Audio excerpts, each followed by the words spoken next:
antes, después, eternamente, hay un lugar que nos permitirá encontrarnos. Perpetual, donde perduran los vínculos.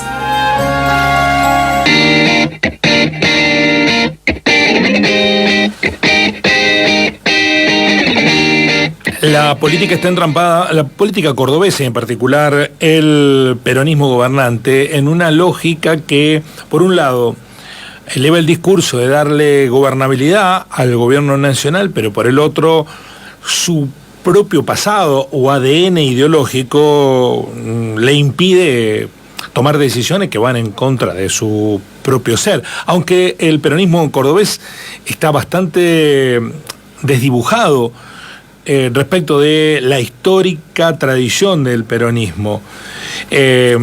Así todo, está tan corrido a la derecha el gobierno de Milei que resulta inadmisible tomar algunas decisiones. ¿En qué va a terminar esto? Porque da la impresión que Yarlora quiere caminar a pie juntillas respecto de mantener el cordobesismo, pero tampoco quedarse sin financiación.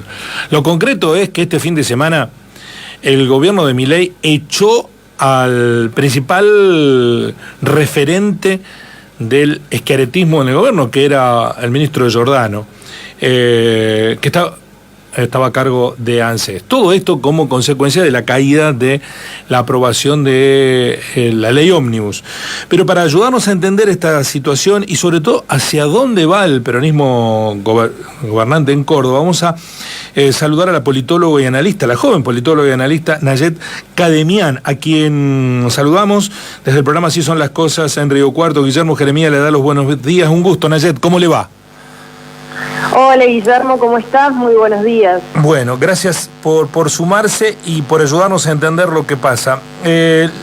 ¿Ha sido reconfigurada, cree, estos días la relación Milei con Yarlora o son peleas transitorias?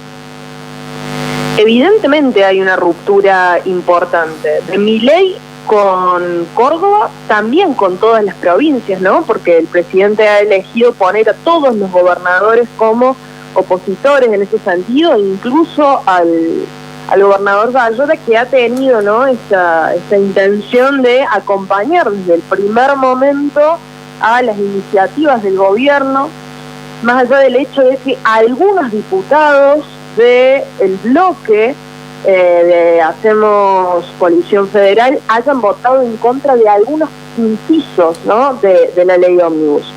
Esto tiene, digamos, este enfrentamiento tiene como dos planos, por así decirlo. Por un lado, el plano discursivo con estas declaraciones del presidente Milei de al ajuste lo van a pagar las provincias, y por otro lado tiene un plano que es lo material y es lo que mayor impacto tiene en relación a la política provincial, que tiene que ver con cortar las transferencias discrecionales desde la nación hacia las provincias.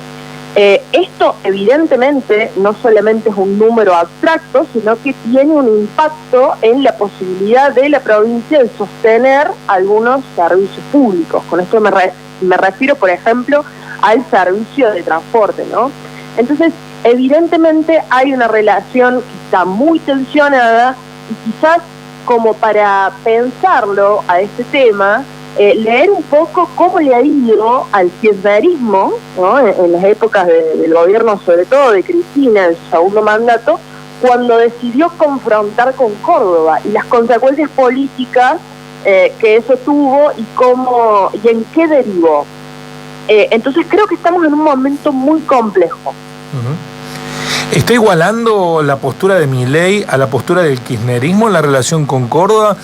Porque pareciera que, si bien se puede entender esa interpretación desde la lógica del efecto, la causa es otra.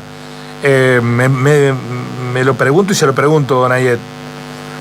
Evidentemente la causa es otra y no le igualo.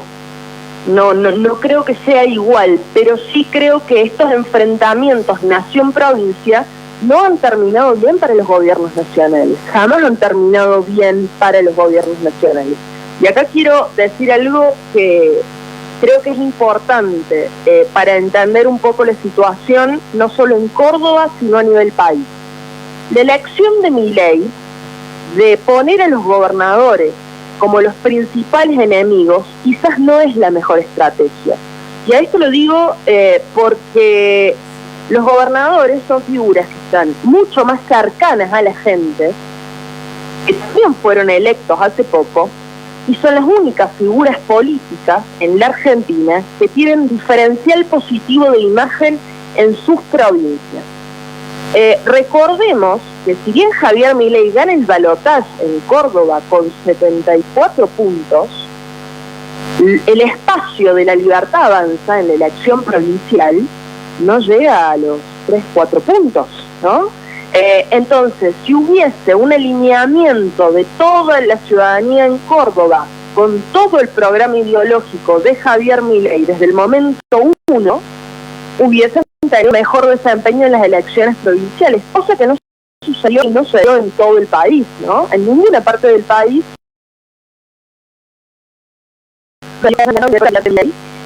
en las elecciones para gobernador. Esto denota, ¿no?, un presidente que carece de territorialidad, que es uno de los principales inconvenientes que tiene en el momento de tener gobernabilidad hoy en día. Más allá de eso, ganó la elección nacional por una cuestión de que los votantes diferencian muy bien las agendas. A lo que voy, digo, como para sintetizar esta idea, es que los gobernadores son igual de legítimos que el presidente, al igual que los diputados. Entonces, acá hay una batalla discursiva en la opinión pública, en el plano de la opinión pública. Hay que ver cómo impacta y hay que ver cuál es la idea que cala más hondo en la gente. Si cala más hondo en los cordobeses y las cordobesas la idea de que el gobernador no ha querido acompañar, o si cala más hondo la idea de que la nación está discriminando a Córdoba y al resto de las provincias. La percepción que se tiene periodísticamente es que Milei se mueve con decisiones porque todavía tiene margen de maniobra, porque apela a ese 56%. Estamos en el día 54 de la gestión de Milei. ¿Usted cree que tiene margen o ha empezado a perder apoyo de la sociedad? Hay un 30% que es un núcleo duro, que es el que lo votó en primera vuelta, pero ese 26% restante parece de otros sectores. Esos otros sectores todavía sostienen la idea de Milei, ¿se están bancando esto? Hoy Milei se vale todavía de dos ideas que calan en la ciudadanía, que son las que le permiten llevar a cabo ese programa de ajuste. Lo central es que todavía la mitad de los argentinos aproximadamente consideran que la situación económica que estamos atravesando hoy es responsabilidad pura y exclusivamente del gobierno anterior, es decir, del gobierno de Alberto Fernández. Ahora, a pesar de eso, sí hemos observado una caída en el nivel de imagen de Milei durante el mes de diciembre. A lo largo de enero ese nivel de imagen se mantuvo, pero todavía no he visto registros de el impacto que ha tenido toda la crisis derivada por el retirar, ¿no?, la ley ómnibus del Congreso en la opinión pública. Es probable que eso tenga un impacto negativo en su nivel de imagen y en la ciudadanía. Entonces, si bien hay una pérdida de apoyo de un sector, todavía conserva gran parte de ese capital político. Hay que ver cómo se desarrolla esto en los próximos meses, sobre todo el mes de marzo, que va a ser un momento fundamental para el gobierno, pero en principio pareciera que el gobierno nacional considera que ese caudal de votos que lo acompañó en el balotaje, primero que es un caudal de votos que implica un alineamiento explícito y completo con todas las ideas del gobierno, lo cual no es real, ¿no? Porque estamos hablando de que la ciudadanía lo ha votado a Milei, incluso sin estar de acuerdo con muchas de sus propuestas. Y en segundo lugar, que gran parte de esos votos son prestados, ¿no? Digo, son votos que venían del espacio de Patricia Bullrich. Entonces pareciera que el gobierno subestima la importancia que tiene la permanente de utilidad del discurso público para sostener a ese cabo del voto que lo bancó en la elección y que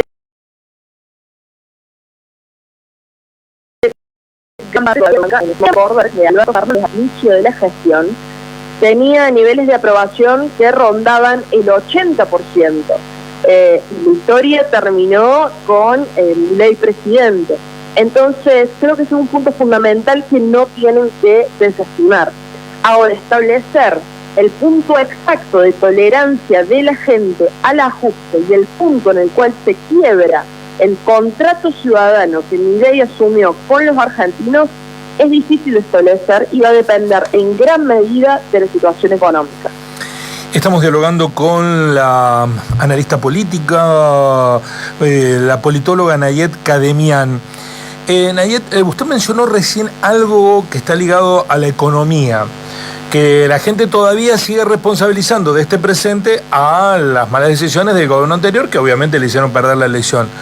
Pero ¿cómo catalizan las contradicciones de Milei? Por ejemplo, de pasar de tratar del representante del maligno al Papa a reunirse con el Papa.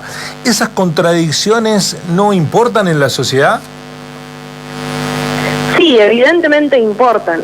Creo que el contexto económico siempre es determinante, pero esta manera de manejarse por parte del gobierno va en contra de parte de lo que ha sido la confianza ciudadana depositada en las urnas, y eso puede derivar en una pérdida de apoyo político. Con esto me refiero centralmente a la falta de inflexibilidad en la postura del gobierno, la falta de disposición para generar acuerdos, construir consensos, lo que mencionábamos hace un rato, enfrentarse directamente con los gobernadores y también con los municipios. Entonces, ahí hay una construcción del enemigo que puede llegar a servir de manera temporal en algunos sectores, sobre todo ese núcleo duro del 30%, que pareciera que está dispuesto a apoyarlo a Milei a toda costa, independientemente de la situación económica, pero es en ese otro 26% puede que la situación se complejice un poco más y que asistamos a una pérdida de apoyo a lo largo de los próximos meses. De vuelta ahí, creo que el contexto económico va a ser determinante. Digo, si continuamos teniendo una caída en el nivel de actividad económica, una caída en el consumo, un aumento del desempleo, a pesar de que la inflación disminuya, si esta caída en el nivel de actividad se profundiza mucho, puede derivar en una crisis económica bastante temprana para el gobierno. Ahora, si Javier Milei logra el punto de ajuste justo, ¿no?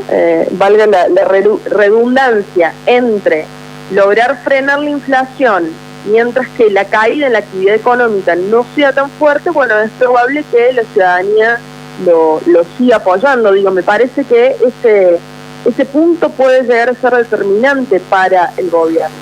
Ahora, también es importante decir que esas políticas ya se implementaron en la Argentina a lo largo de la historia, esos programas de ajuste, y no han derivado en buen puerto. Entonces, hay grandes probabilidades de que ese programa económico fracase, ¿no? Sin embargo, tenemos que esperar a ver lo que sucede a lo largo de los próximos meses. Si fracase para las mayorías que menos tienen, ¿no? Está siendo un éxito para unos pocos, ¿no? Sí, por supuesto, sí. Por supuesto. Sí. En ese sentido, Creo que se suman otros elementos, como lo ha sido el escenario de protestas que estuvimos atravesando en los últimos días, intensificados en, por supuesto, Buenos Aires, pero que también se vieron en Córdoba, el destrato por parte, sobre todo de la ministra de Capital Humano, hacia los movimientos sociales, las organizaciones sociales.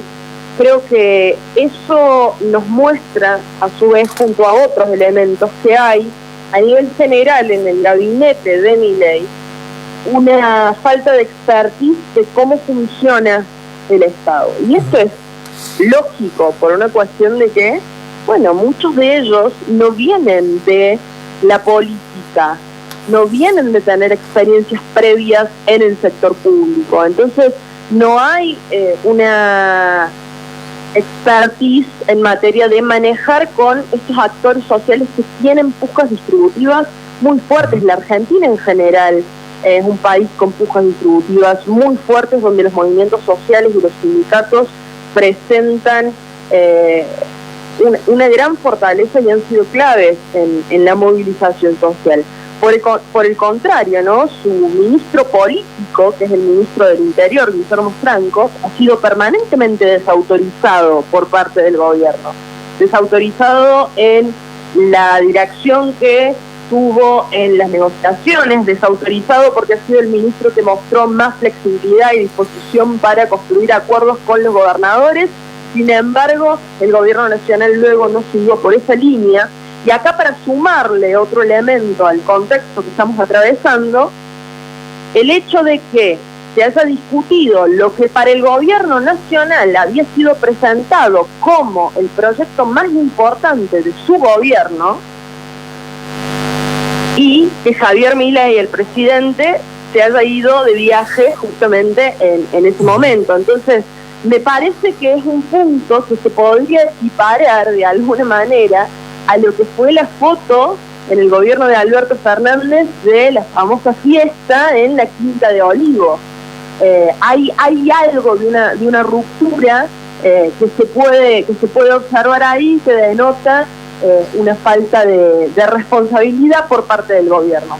De vuelta, creo que esto hay que esperar a ver cuál es el impacto en la opinión pública, y que lo vamos a ver en los próximos sondeos que seguramente saldrán en los próximos días. Pero en principio diría que el rumbo que está teniendo este gobierno puede derivar en una pérdida de apoyo importante. Sí, lo del transporte va a ser determinante. En el final, algo que es un poco más de política nuestra, y me interesa su opinión, Nayet, también por su condición de mujer. Da la sensación que es anacrónico lo que hizo Milei de sancionar a Giordano por una decisión que adoptó su esposa, diputada nacional. Pero uno revisa ese concepto cuando se pregunta si Torres, la esposa de Giordano, era diputada o fue diputada o estuvo en la lista de diputados y se transformó en parlamentaria por mérito propio o por ser la esposa de Giordano, ¿no? Ahí hay una contradicción, me parece. Bueno, no tiene que necesariamente pensar igual que el esposo, la mujer, en términos políticos, ¿no? De hecho, siento de familia aquí, yo no pienso igual que mi compañera de vida en muchas cosas de la vida, pero sin embargo nos complementamos. El problema acá es lo político, ¿no? ¿Qué lleva a esos lugares a determinadas personas que después toman decisiones?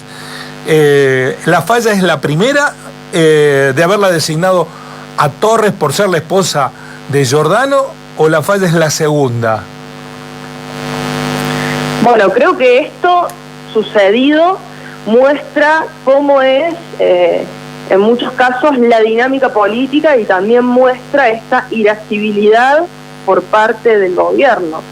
Yo personalmente considero que Córdoba tiene muchas mujeres, digo, de todos los espacios políticos, con una gran trayectoria en la política. Creo que la diputada Alejandra Torres es una de ellas, y que también me parece fundamental mencionar que llega a ocupar ese cargo encabezando la lista de diputados por Córdoba en la última elección, por haber tenido la gestión que tuvo en el municipio. Ahora, esa idea del presidente de considerar que por el hecho de que una mujer sea pareja de otro dirigente político, tiene que estar alineadas las opiniones o condicionadas las opiniones de ella por su marido, su pareja, su compañero, es una mirada profundamente machista. Y es una mirada que también está muy presente en el gobierno de Javier Milei. Aparentemente les cuesta manejar este tipo de declaraciones que van en contra con la tradición en materia de igualdad de género, no solamente del país, sino también de nuestra provincia. Porque más allá de todas las discusiones que podemos dar en materia de género, Córdoba ha sido una provincia con un fuerte avance en esa agenda, sobre todo en los últimos años, y con una fuerte presencia de mujeres con poder en la política. Entonces, creo que se dificulta ahí y que también es algo que puede tener un impacto negativo en la ciudadanía. Digo, este es el mismo país donde hasta hace unos años teníamos los movimientos feministas en la calle. Aparentemente, en las discusiones que ha tenido el gobierno con el Fondo Monetario Internacional, este segundo organismo le planteó que no se toquen los derechos en materia de género, los derechos sociales, que no se vaya en contra de políticas como la ley de interrupción voluntaria del embarazo, pero evidentemente al propio presidente y al espacio político de La Libertad Avanza le cuesta no ir en contra de eso por, bueno, los elementos conservadores ideológicamente que hay en la génesis de ese espacio político. Sí. Esa idea anacrónica de a la mujer la responsabilizo por la actitud, o al hombre por la actitud de la mujer, por supuesto que es repudiable, pero también es repudiable como en algunos casos, y nos consta, por ejemplo, en la elección de la candidata a diputada nacional por Río Cuarto, o por el sur de la provincia de Córdoba, de Juntos por el Cambio, que fue consagrada diputada, fue una decisión adoptada por hombres que la utilizaron, esta empresaria, como representante para validar, vaya a saber qué espacio, porque no se le conocía ninguna militancia política, ninguna pertenencia ideológica, y terminó siendo legisladora. Me estoy refiriendo a Belén Abico, la riocuartense. Y eso también le hace daño a la política y también le hace daño a las mujeres en sus derechos. Yo no sé si, no la conozco a Torres, si hizo méritos propios para estar en el lugar donde estaba o si fue porque era la esposa de Giordano. Muy, de mi punto de vista, irresponsable asegurarlo, pero ahí hay algo que debemos revisar si la política quiere seguir teniendo representatividad social. Ha sido muy interesante escucharla, Nayet, gracias por el análisis. Gracias a ustedes, Guillermo, un placer, y bueno, que inicien muy bien la semana. Y exactamente, es lo que intentamos igualmente para usted. Muy amable y gracias por, en su descanso, darnos la posibilidad de escucharla. Chao. Nayet Kademian, analizando el escenario político de la relación del gobierno de la provincia con el gobierno nacional. Veremos en qué termina, ¿no? Aquí, más allá de... Yo creo que el gobierno de la provincia, me parece a mí, tiene que empezar a revisar ese planteo de darle gobernabilidad al presidente Milei. Le das gobernabilidad si beneficia a la gente, si sus medidas benefician a la gente, a la mayoría de los argentinos. Si no, ¿qué gobernabilidad? Esta idea de yo quiero que a la Argentina le vaya bien. Bueno, es una especie de manifestación de buenos augurios vacía de contenido. ¿Qué es que a la Argentina le vaya bien?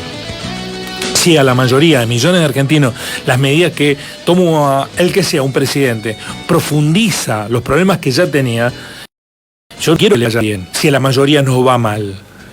Y yo veo comercios que han cerrado. A la vuelta de mi casa había una pinturería y cerró en este comienzo de año. No es que estén abriendo comercios, están cerrando comercios. A mí me parece que eso es producto de lo que está sucediendo. Los niveles de consumo han caído de manera abismales respecto de incluso momentos duros de la Argentina.